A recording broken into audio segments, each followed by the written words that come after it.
Robinson will be the chairman. Yes. So let's start. So hello everyone, and welcome to this session of the seminar of our group, el Grupo de Campos y Partículas from Universidad Nacional de Colombia. Today we have a great guest speaker, Professor Heidi Rzehak from the University of Freiburg. So I'm going to tell you a little bit about Heidi's academic background before we start. Heidi obtained her PhD in theoretical physics at the Max Planck Institute in 2005 under the supervision of Professor Wolfgang Hollig. She has been affiliated with several institutions, but for the last 3 years, she worked at the University of Tübingen. And after that, she moved to Freiburg, where she's currently working at the Freiburg's University. Heidi is a leading expert on the physics of the Higgs boson, especially on the precise theoretical predictions of the Higgs boson masses and other electroweak observables in different supersymmetric scenarios. Today's talk is related to those topics. The title of her presentation is Higher Order Corrections in the Presence of Higgs Fields. So thank you so much, Heidi, for accepting our invitation, and now you can take it away. Thank you very much, and thank you very much for the invitation to give this talk. So, as already said, I will talk about higher order corrections in the presence of Higgs fields. And now, and of course, I think that is just a quick introduction that if we have accurate experimental results and we have precise theoretical predictions and we want to compare these others, that to get in order to have these precise theoretical predictions, you really have to take higher order corrections into account. Do you, by the way, see my mouse moving? Yes, I can see it. Okay, very good. So then I can point to things. Very good. And there are different methods there to calculate these very precise predictions and to take these higher order corrections into account. Fixed order calculations and resummation techniques. And in the first part, I will talk about a specific part that we also need for in the case that we take resummation into account, but usually it's maybe a bit less discussed there. But I will, this part will be at next to leading order only. And then in the second part, I also want to say something about how to resum a certain class of corrections. So the thing that I want to talk first about is renormalization. And of course, if we want to do a calculation at higher orders, we definitely need a renormalization scheme. And that renormalization scheme basically relates the physical observables with the original parameters with, if we take quantum corrections into account, these relations are also changed a bit. So we have to be careful how to deal with that. With this renormalization scheme, we establish the meaning of the parameters in our theory. We also choose the expansion point of the perturbation series. So I will really only talk about perturbative calculations. And the appropriate choice is also important for reliable results. So you have choices how to define your parameters, but that will also then give you a better or a worse convergence of your perturbation series. So in the next step, I want to just set some assumptions for the following. And my assumption is that the regularization scheme is good. So it's mathematically consistent, compatible with QFT properties of unitarity and causality. and all symmetries are preserved, and so that we don't need any symmetry restoring counter terms. That's what I just assumed, so I don't discuss that at all. And we basically do multiplicative renormalization so that the symmetries are really taken into account. So for each parameter, for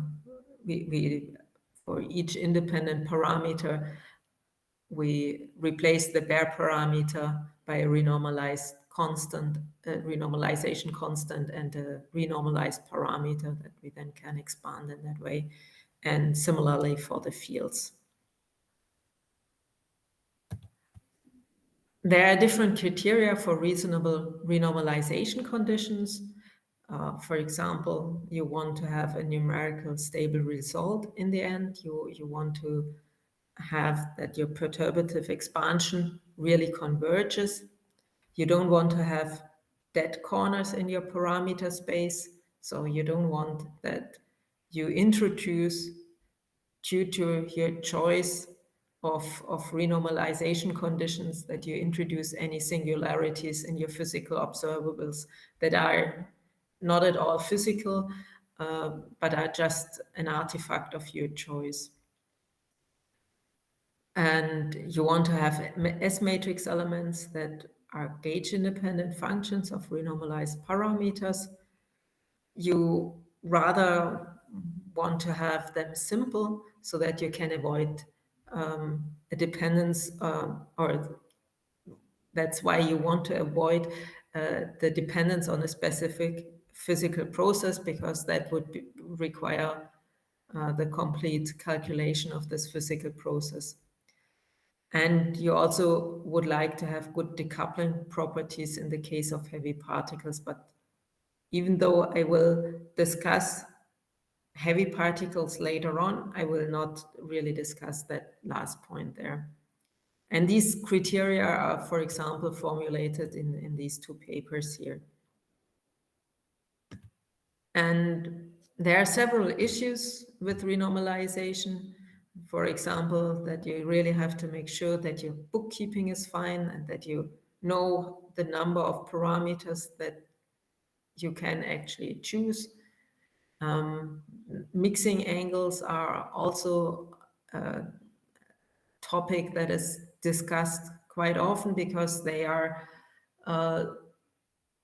somehow also related to the field renormalization constant, and that way you have different possibilities to choose them. But again, I will also not talk about those ones. Just wanted to mention that. What I want to talk about is the treatment of the tadpole contributions. So basically, the renormalization of vacuum expectation values, or it's at least connected to how you understand the vacuum expectation value. So let's start in the standard model. We have the Higgs potential with the Higgs doublet in the usual form with the Goldstone fields and a physical Higgs field. And at leading order, we have a minimum in case mu2 squared is larger than 0 at this value.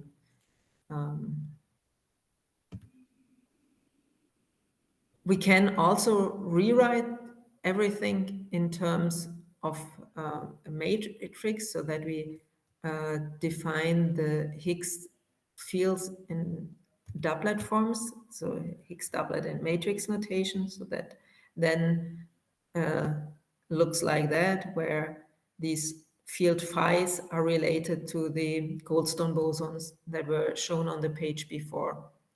And again, of course, you have a minimum at leading order that just looks a bit different from the one before. But so that is just needed for later. It's just a different way of writing. Yes, sorry, Heidi, one question. Yeah. Which are the Goldstone bosons here? The phi fields are the Goldstone bosons. Oh, okay. here's the relation, so the phi fields, and these are the charged Goldstones, and this is the neutral Goldstone boson, and these phi fields then give you the components. And if you insert this field phi in your potential, you get a term that is proportional to eta. That is the so-called tadpole term. So you can parameterize that with minus t eta. That is at the moment just a naming. But if you then go beyond leading order, there might be further contributions, tadpole contributions that are proportional to eta. And these tadpole contributions, they go with mass squared. So that is basically their problem, that they can lead to large contributions. A convenient choice is that you write your renormalized vertex functions, one-point vertex functions, in such a way that you have a sort of counter term that cancels these tadpole diagrams. And there are also different choices to actually achieve that, as we will see. So if we have on-shell conditions, so if all parameters are defined via physical observables, we do not talk about tadpole contributions at all because they cancel. So if you have on-shell conditions, they should be independent on the tadpole treatment. It's however different if you have MS bar or DR bar conditions, because then the masses or the mixing angles in that scheme depend on the tadpole treatment, also in the standard model. So that is not a thing. The mixing angles, of course, is something that you rather consider in beyond standard model theories, but the masses, they also give you some trouble in the standard model.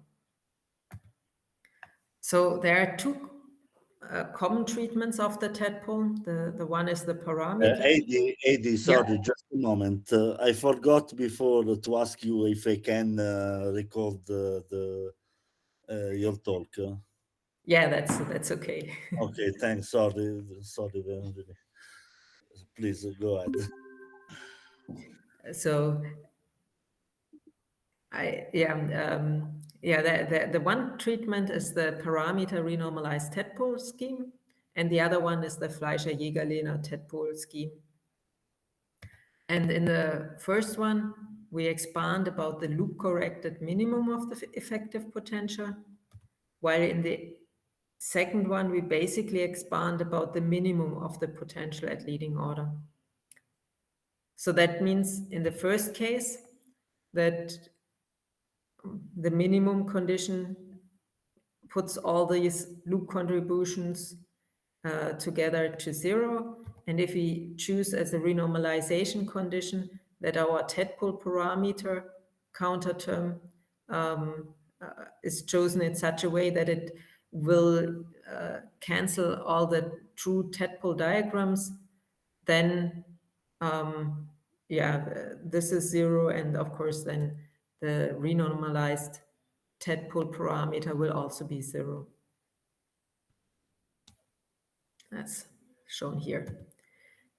In the Fleischer-Jägerlehner case, we put the bare tadpole parameter to 0, and that basically leads to this expansion about the minimum of the potential at leading order.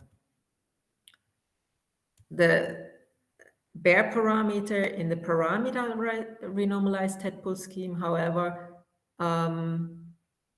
is non-zero. It depends on these counter term or renormalization tadpole constants. And since those can be gauge dependent, there might be gauge dependencies entering into the bare parameters. and in the relation between the parameters and the physical observables. Of course, that is not the case in the Fleischer-Jägerlehner scheme, because there the bare parameter is just put to 0, so we have no gauge dependencies. Now, we can still ensure that these tadpole diagrams are cancelled by shifting the Higgs field about delta V amount.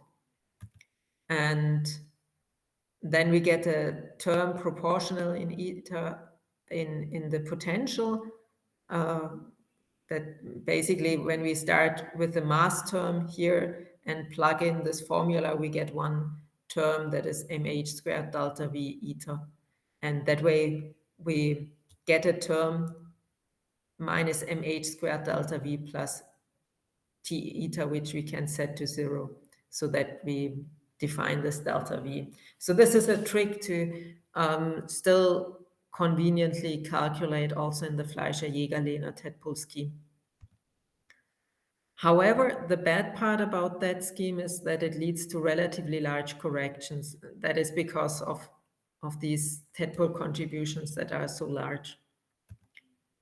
So basically we have the advantage of the parameter renormalized tadpole scheme is that we expand about the loop corrected minimum of the effective potential and have relatively small corrections, but we have gauge dependence.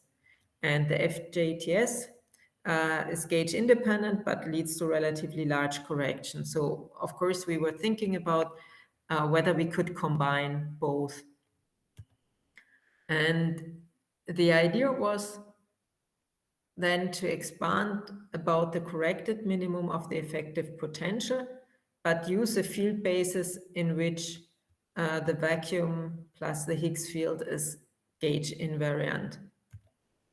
And for that, we switched to the nonlinear representation. And that's why it was useful to look at the matrix formulation of the potential, because now we consider the Higgs doublet in such a form where we have the vacuum expectation value and the physical Higgs field, and we have a matrix U that is basically an exponential, and this sigma is also a matrix that contains the Goldstone fields. So there's sigma, the theta j are the Goldstone fields. And what we see if we do a gauge transformation is that the Higgs field is invariant, the physical Higgs field, while this matrix transforms under the gauge transformations. So since we have only phi dagger phi terms in the Higgs potential, and that is just a half V plus H squared, we have no Goldstone boson terms in the Higgs potential anymore. So the question now is, where do these theta fields appear at all? And the answer is they enter via the kinetic term. So the kinetic term of the Higgs fields, which is written in the matrix form in that way. And then you can write out rewrite this kinetic form in such a way where you have then these C mu u's, how we call that, and those then depend on the theta fields. So you do have a dependence, but not in the Higgs potential.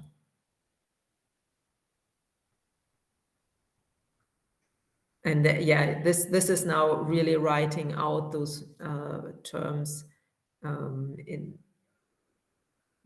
without having the matrices anymore, really in just field vectors. And another place where theta appears is the gauge fixing Lagrangian, where of course we have the Goldstone parts as usual.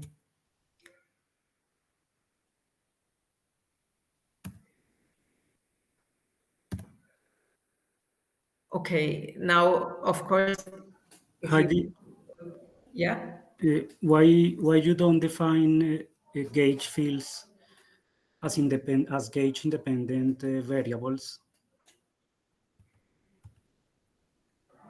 in order to avoid these Goldstone bosons in the gauge terms?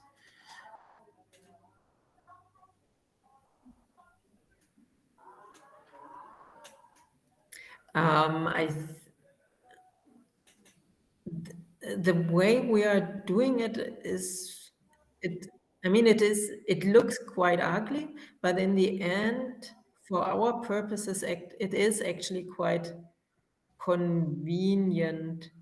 I'm not sure whether if we have the gauge bosons in a different way, whether we would then get into trouble with other calculations.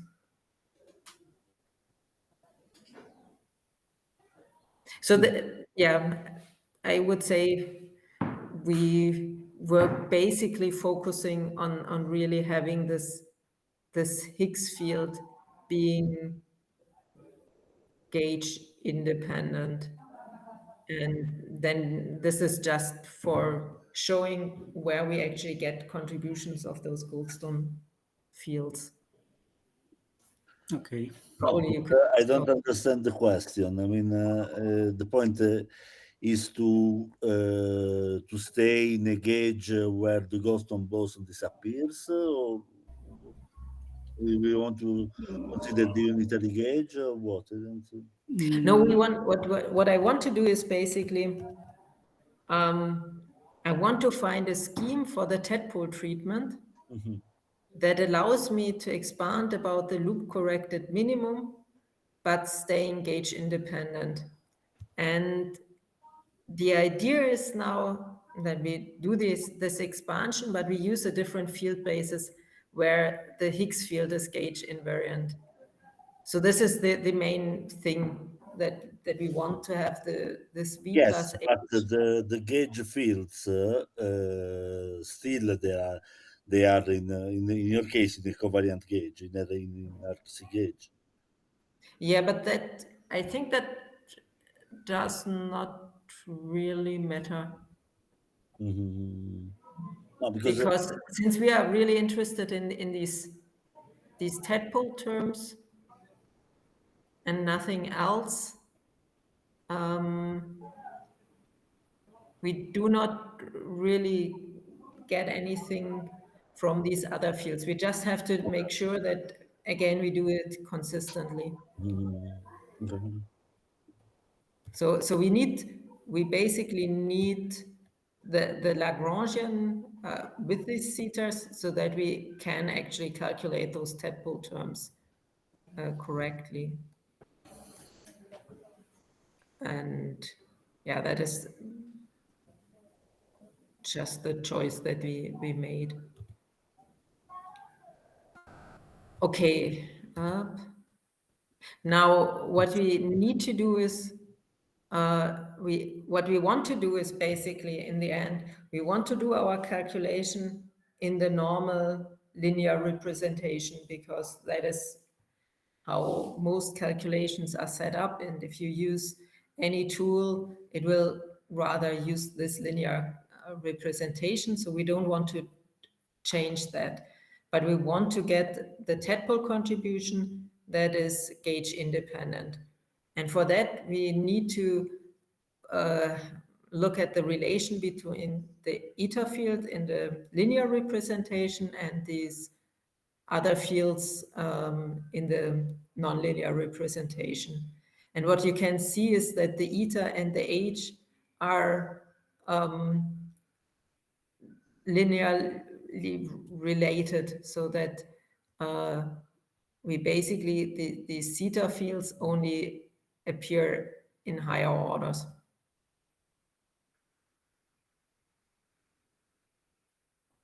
So this is just the relation that we see there. And then we can start calculating the tadpole contributions in both schemes. And what we can see is that in the linear representation, the problematic terms are the gauge boson fields, the ghost fields, and the Goldstone boson fields, and you will have a contribution that is not cancelled, a gauge-dependent contribution. While here, actually, if you calculate from, that's why we needed the Lagrangian, we needed the Feynman rules for our diagrams, and there you can see that the Goldstone contributions, the ghost contributions do not contribute, and the gauge-dependent part is actually completely cancelled by the Goldstone boson fields, as you would imagine it should work. And so the second one is really gauge independent.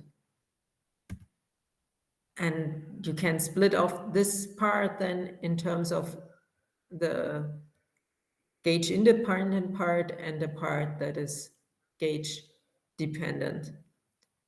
So what we wanted to do now with this nonlinear representation is basically to find the gauge independent part of the tadpole term. And of course the other part that is gauge dependent. And now we have done that in a rigorous way. And then we can start now to decompose the tadpole contributions. So we can say we have one tadpole renormalization constant defined in one way and the other way in the other way. And together they fix the whole. So we basically fix the first one like in the PRTS scheme and set this delta T1 GIVS, we called it gauge invariant vacuum expectation value scheme, to minus the tadpole contributions in the nonlinear scheme, nonlinear representation. And for the gauge dependent part, we do this trick of the FJTS and replace the Higgs field by the Higgs field plus this delta V psi, which is the gauge dependent part. And then we get the tadpole parameter in the FJTS way as this form. And of course, together, they will then treat the complete tadpole contribution. And that way, we get relatively small next to leading order contributions, but we still have a gauge-dependent treatment of the tadpole terms. And now why is this relevant at all? We checked the masses in the standard model, some masses, and converted from the onshell mass to the MS bar mass via the bare mass. And here in this table, you see the difference between the onshell and the MS bar mass. And what you can see is that the FJTS really leads to relatively large contributions in many cases, not in all, but in many cases. And one that was also discussed in the literature quite a bit was the contribution to the top quark mass in the MS bar scheme. So there it was said that you get these 10 GeV contributions if you take into account electroweak contributions. And yeah, of course, a 10 GeV shift of the top quark mass is quite important. But if you then calculated that in the PRTS scheme, you only get this 0.99, so 1 GeV contribution. And also in the gauge invariant vacuum expectation value scheme, we found much smaller contributions. So the PRTS, of course, has this problem that it's gauge dependent and that you would like to avoid. But this other scheme also avoids these large contributions. So in that sense, we thought that this scheme is a more appropriate way to handle the next to leading order contributions there. Of course, this can also be formulated for beyond standard model theories. We did it for the singlet extension of the standard model. There, the nonlinear representation is quite straightforward. We also considered a dark abelian sector model, as we called it. And since there, the Higgs sector is basically a Higgs singlet extension of the standard model, it works also relatively easily, though we have some more Goldstone boson fields, so you have to be a bit careful. And then we also worked it out for the 2 Higgs doublet model, and there we also then had to work out the nonlinear representation of the fields. So there we had the linear representation we chose in that form, similar to as before in the standard model. And for the nonlinear representation of the Higgs fields, we also wrote it relatively similar, but now we also had these constants here, and those we fixed by requiring canonical field normalization. And then we could set up the whole thing and do basically the same calculation. The correspondence between the relation between the fields in the two representations is a bit more involved as before. And also the Higgs potential is anyhow more involved in the 2 Higgs doublet model, and in matrix form it's not really that much nicer. Yeah, and that's what we basically use to calculate then again the tadpole contributions and derive our gauge invariant vacuum expectation value treatment. And then we considered some examples for the Higgs decay into four fermions in the 2HDM. And there is one on-shell scheme where the mixing angles are fixed via a ratio of form factors. So this is kind of the blue line here, and there, of course, they should not depend on the tadpole treatment. And then we have the FJTS scheme and 2 mixing angles defined MS bar, and the PRTS scheme, and then the GIF scheme. And here, yeah, you don't see, for this scenario, you don't see such big improvements, I would say, but you see it a bit here for this one, where we, instead of using alpha, we use the lambda 3, and there you see that you then still have the 17% uncertainty in one direction. So here yeah, the uncertainty is certainly larger than in the scheme where we also use the lambda 3 parameter and the mixing angle beta, and there we only have these 3.8%. What is nice, and I think that is also nice for people who are doing calculations in the MSSM, is that we found that if only tangent beta is defined MS bar and the other mixing angles are not defined via an MS bar, but rather as a dependent parameter or just as renormalized parameter, then we found that we get the same value in the PRTS scheme and the gauge invariant vacuum expectation value scheme.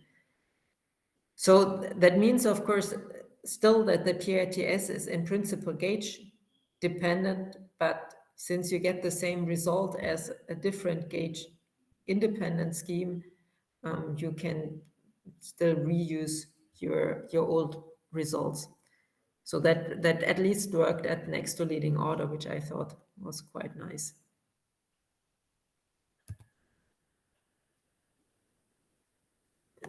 Yes, so I showed you that for some parts, the improvement for the MS bar parameters is better, but for some parts you don't really see too much about this improvement.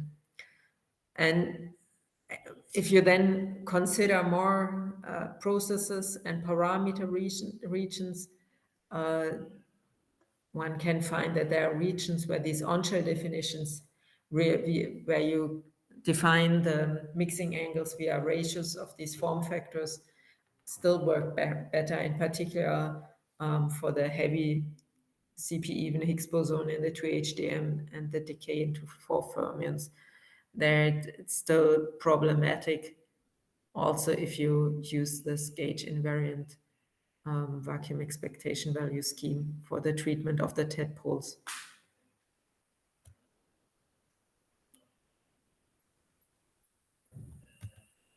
So that was basically my first part that I wanted to discuss. So the treatment of these TET pole contributions.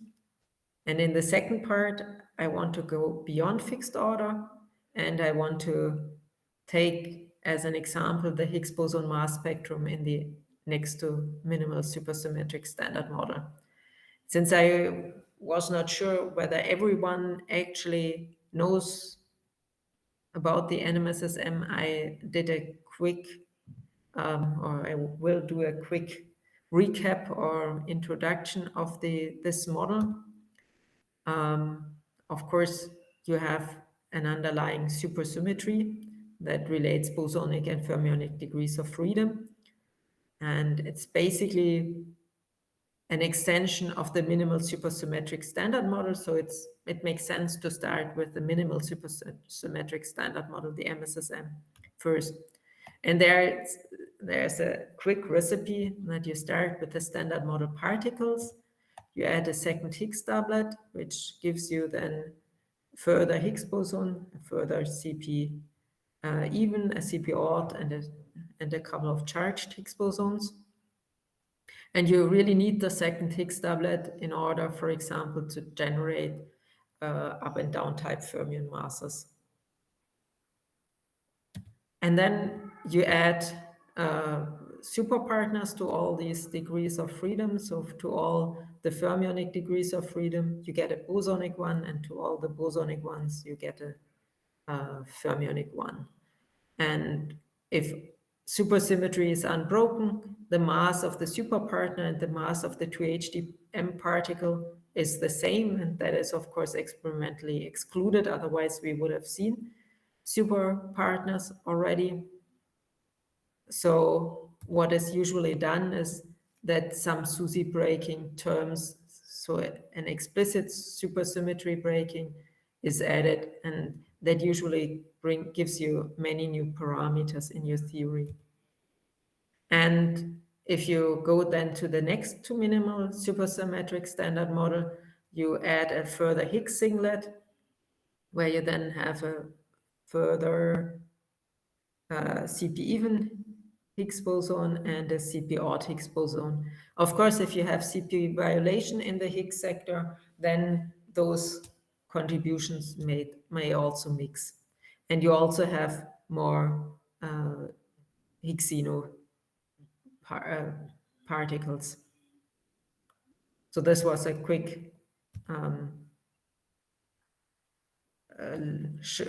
quickly showing what we actually have.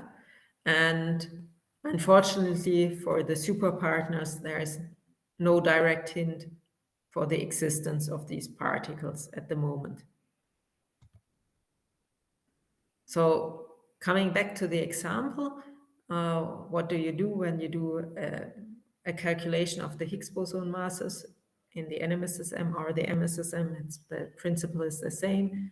You look at the propagator and the loop corrections, and that way your propagator mass mh squared, the tree level mass here, is shifted by a delta mh squared, and that you can calculate by calculating these self-energies. Additionally, you also have mixing at loop level, where you have, for example, a mixing between the two CP even Higgs bosons that you also have to treat, but which we don't worry in the next bit. The thing is that if you take those loop contributions into account, you have logarithms of the superpartner mass to the particle mass. So here, the stop mass to the top mass.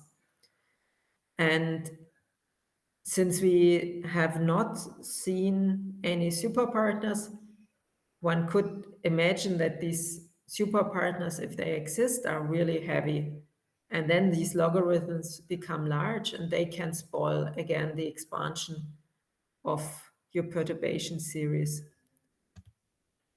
And then you need to start treating them differently, and a fixed order calculation becomes tedious. So what I want to consider now is first the setup, what we actually want to do in order to resum these large logarithms.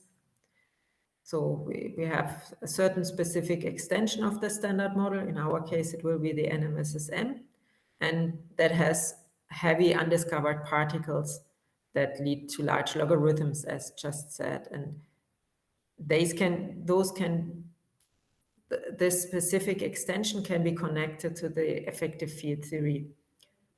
And that is done by matching. It's done in such a way that the observables at the matching scale are the same. So that you really get the same observables. And then you get values for your effective field theory, and then you have the renormalization group equations for your effective field theory, and you can evolve down to a scale of observation and calculate at this low energy scale the observables that you want, that you are interested in.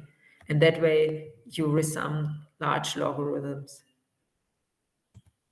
And so what we want to do is we want to start out from the NMSSM, and we want to match these theories at one loop level, and then evolve down with the renormalization group equations of the standard model.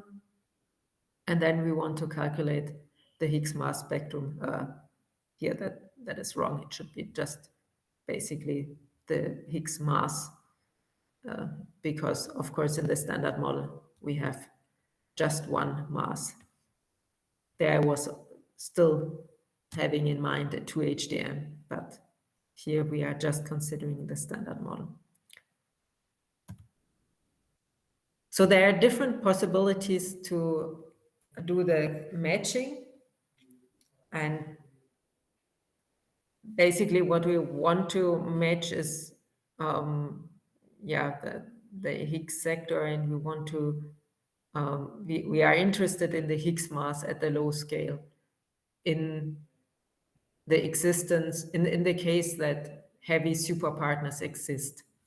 So there's the one method is the so-called quartic coupling matching, where you consider these kind of diagrams, and in principle you would need to also take a matrix element squared to really take your observable, but here it works if you just take these amplitudes, and this diagram basically contributes to a tree level contribution for your matching, And then those are one loop contributions. And what we did is we took the MSSM two loop contributions into account that are in that paper. That, yeah, we also did to be able to compare to what other people did. So the contributions to the one loop threshold corrections is then this kind of box diagram, such triangle diagrams. Then we also have self-energy diagrams and counterterm diagrams.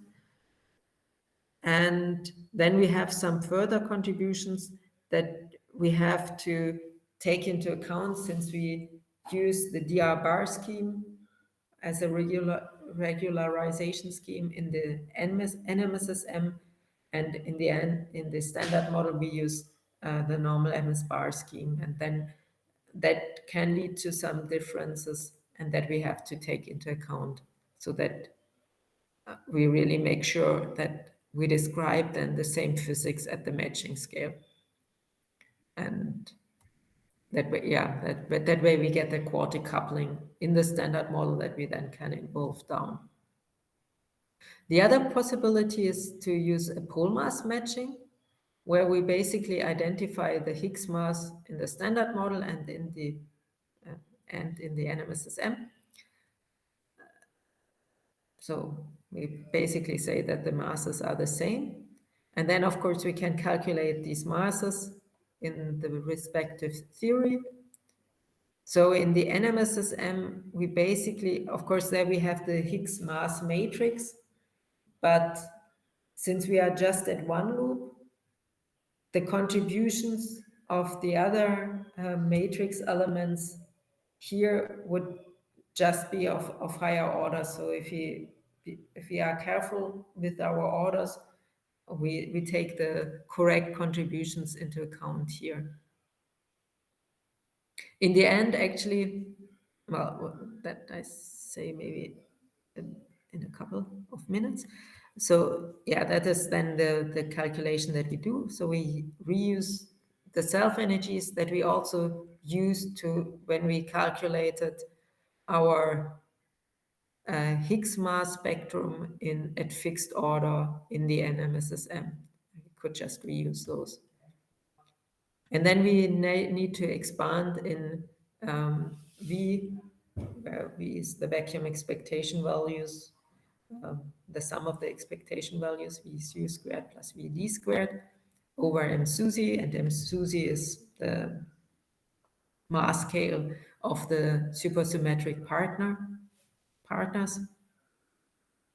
And then we can calculate the standard model quartic coupling via this basically tree-level relation, where we have to make sure that here we also have the vacuum expectation value, and we also need to make sure then that the vacuum in the standard model and in the NMSSM agree. So we have to take a contribution into account there.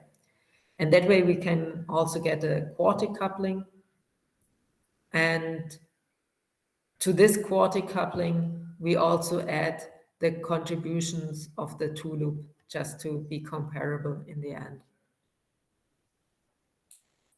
So these are the two methods. And yeah, one thing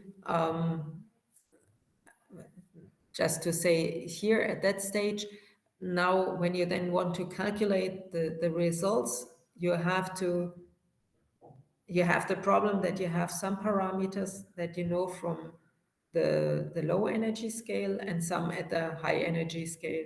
So you need to do some iterative procedure to actually end up with a quartic coupling that fits to the high scale parameters of your NMSSM and the low scale parameters that you know from measurements. So that is a bit tedious. But then you can also calculate really the Higgs mass, and that's what we did here. And of course, you want to compare with what people did in the literature. So the quartic coupling matching was already done in that paper by Emanuele Agnaski and Mark Butzel and Pietro Slavic. And yeah, and that is basically the black line here. And for the standard model parameters, we used different programs to extract them from the pole masses and then convert them into MS bar masses. And that is then the red dashed and the green one, and the blue one is the fixed order result that we had in NMSSM calc so far. So you see that our new results, no, that's not even true. That is not, that is, in NMSSM calc, we also have some routines to extract the MS bar parameters, and the blue line is that, otherwise we would have a bit more of a difference. So this, basically these three lines are just different in the standard model input.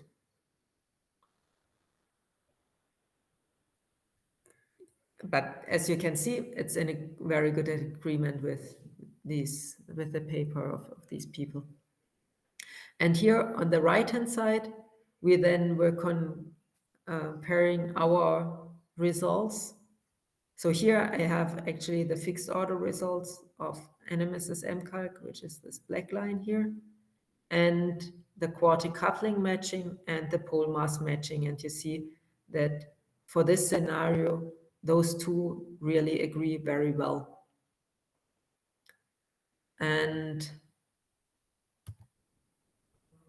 then as a different result, we also considered scenarios where we have, sorry, where we have a relatively light Higgs singlet. So here is the mass of the Higgs singlet shown. And what you see is that we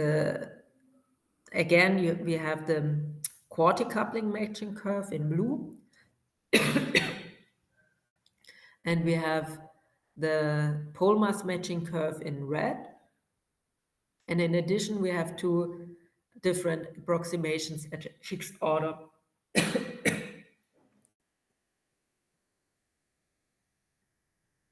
And you see that for a light singlet, the quartic coupling and the pole mass matching differ. And the reason is basically that these V over M SUSY terms are now not as suppressed as before. And in the pole mass matching, we basically still take them into account. And that's why for these light masses, the pole mass matching curve follows rather the fixed order curves. But it's kind of clear that here, if you have a light singlet, our effective field theory is not correct. I mean, then we would need to change that and would need to consider some effective field theory with a light singlet. So with that, I come to my summary. So I mentioned, discussed fixed order calculations and beyond, and discussed the resummation of large logarithms, a specific class, of course, of those large logarithms. I discussed renormalization schemes, which of course are always needed, also in these resummation techniques. They fix the relation between physical observables and original parameters, and it's a challenge to find simple gauge independent conditions that are numerically stable, that lead to numerically stable results in the whole parameter space. The treatment of the tadpoles is not relevant in pure on-shell schemes, and if you have an MS bar or a DR bar scheme, it can be advantageous to use a hybrid scheme that combines the advantages of the parameter renormalized tadpole scheme and the Fleischer-Jägerlehner tadpole scheme, and leads to numerically stable results and gauge-independent results. And for the resummation techniques, I showed you the matching of two theories via, for example, the quartic coupling or the pull mass matching, and that by evolving these parameters of this effective field theory, you actually can resum large logarithms and get a more accurate predictions for your specific theory that you are considering. Thank you. Okay. Thank you so much. Thank you very much, Heidi, for this really nice talk. Now we have some time for questions. So questions for Heidi. Christian, please.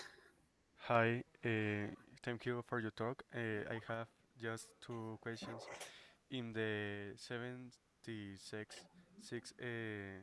slide, what is the meaning of the MR legend in the plot? Here in that is basically there's a tool MR that gives you the MS bar parameters of the standard model starting out with the onshore parameters, and that is basically what is used here. So that is basically a package that is used here. Okay, I have another question. You showed in a Lagrangian in the 17 slide a term omega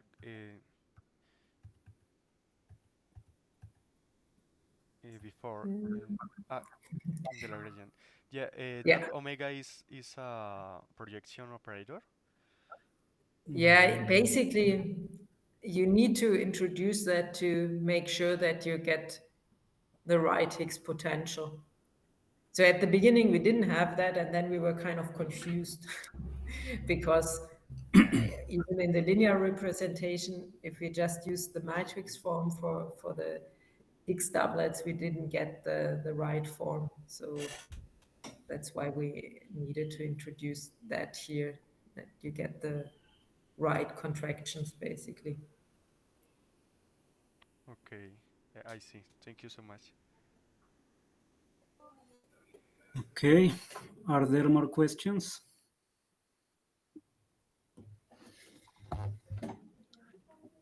Concerning the dependence on the gauge parameter in the web and then in the observables that you can construct by the web, one can think about resummation like the old way identities of Nielsen-Olsen, resummation in terms of the gauge parameters in order to get a dependence on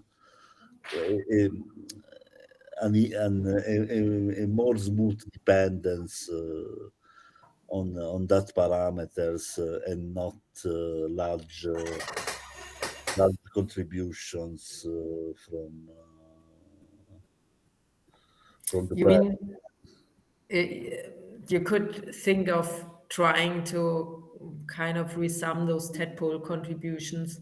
So use the Fleischer-Jägerlehner scheme and try to basically resum those contributions somehow.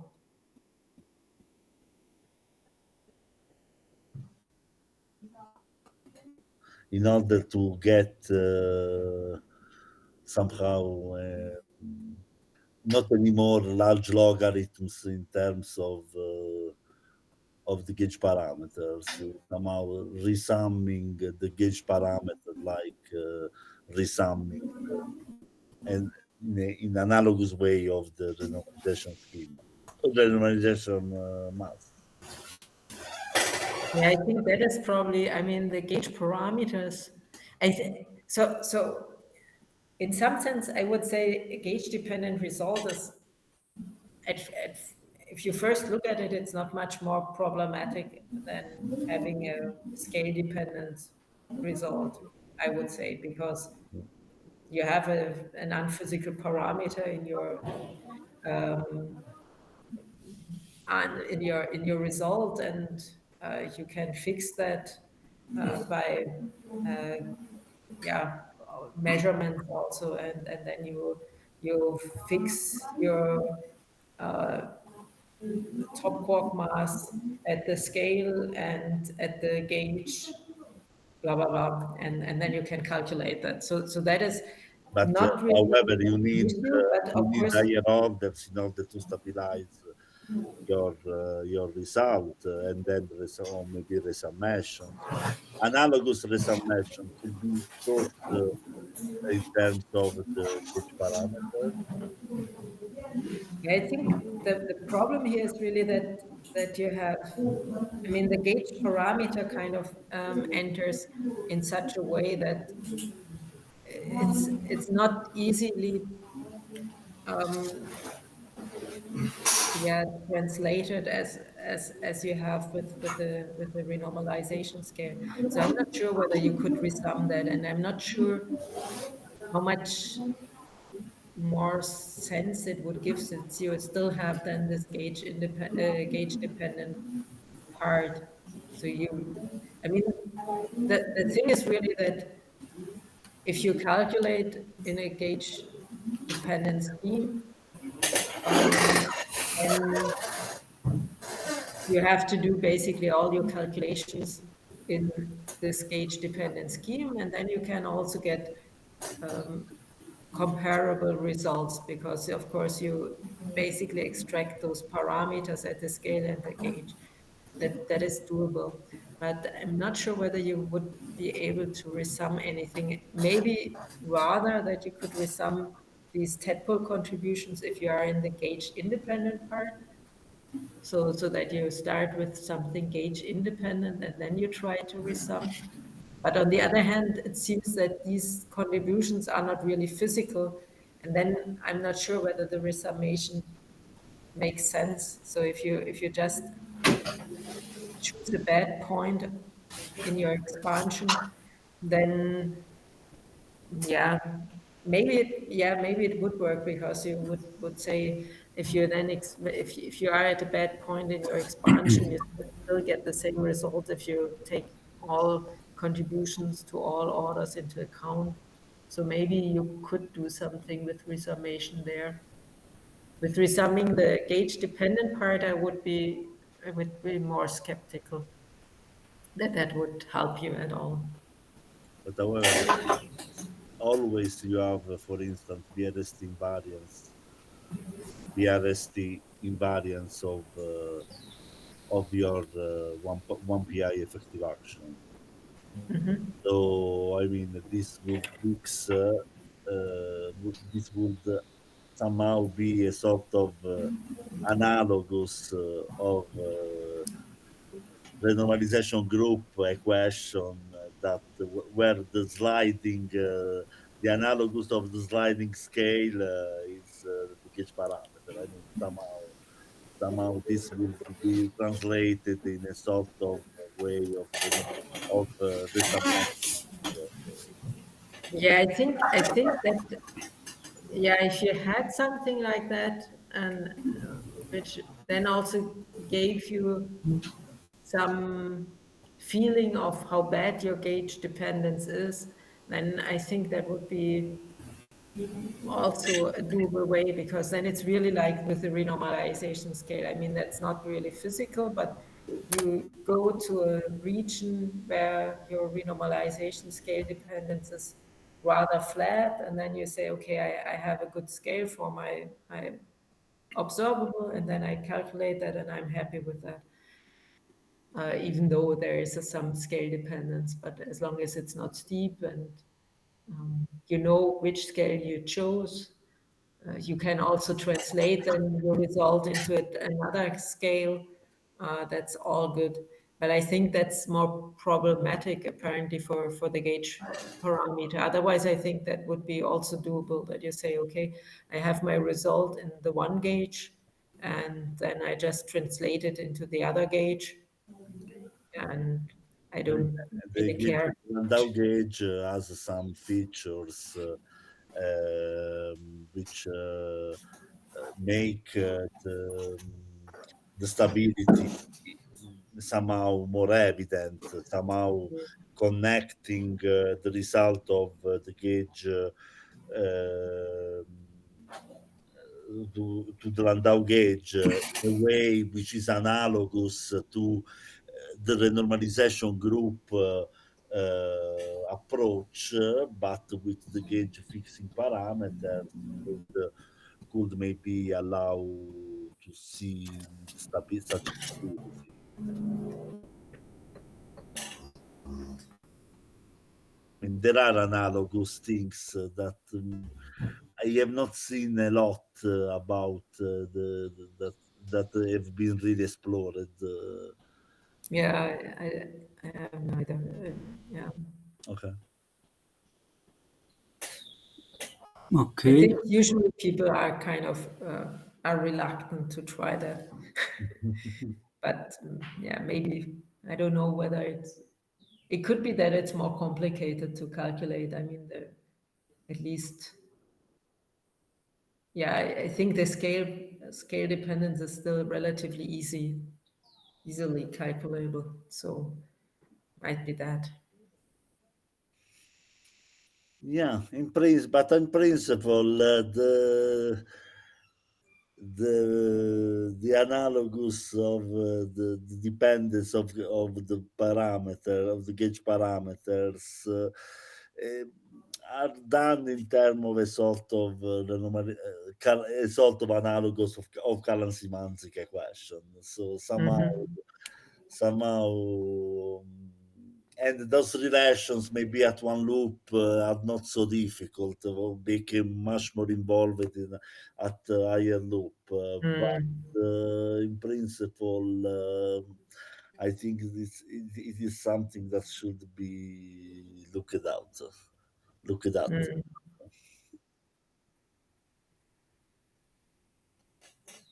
Okay, more questions?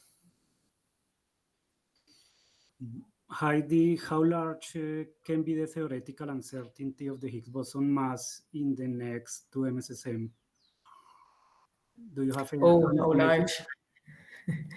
I'll just check what we had there. I would think that it's in similar, yeah, probably the largest part is the same as in the MSSM, I would say. So you have these additional contributions in specific parameter spaces where you have a light singlet or so, but in principle, it's not that different, I would say. Okay, and do you think there's any way to reduce this theoretical uncertainty to the same level as the experimental one in the supersymmetric extensions? Or Yeah, that's not possible? that is a good question. Mm. It seems to be pretty tough, to be honest. Claro, yes. Maybe it's also really parameter space point dependent. I could imagine that there are parameters space points where you more easily reach that, but to get really at the small uncertainty that we have at the experiment, yeah, I'm afraid that might be problematic. Yeah. Okay, more questions. I have another question about the first part of your presentation. Can we go to the slide number 16, please?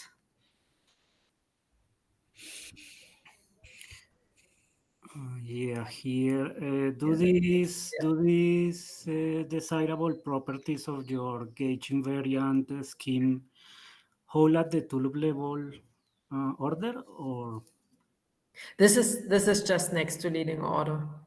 So we haven't tried that at tulip order. We checked that we could fulfill these Nielsen identities, and that way we would think that you can also use that at higher orders, but we didn't check yet.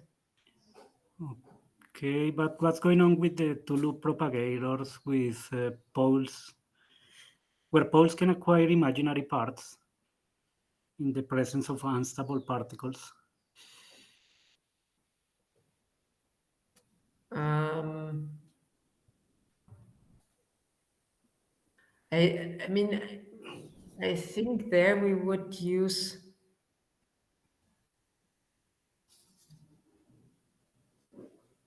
the same treatment as is usually done. So I think there these schemes do not really make a difference of how you then actually define your mass.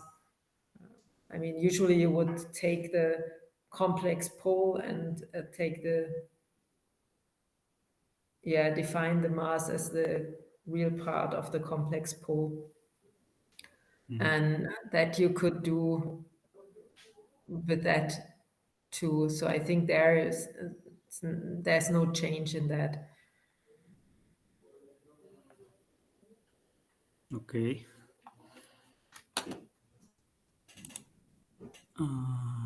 More questions?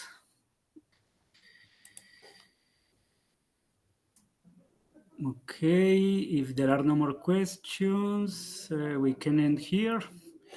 Once again, thank you, Heidi, for your talk. Thank you. I hope we can stay in touch and discuss these interesting topics in the future. It'll be very nice. And of course, I will ask you to send us the slides if you don't mind. Very good. It would be amazing. And thanks again. Really, it has been fantastic. Thank you. Bye. So let's we will continue to stay in touch. Yeah. Bye. Bye. Bye. Bye.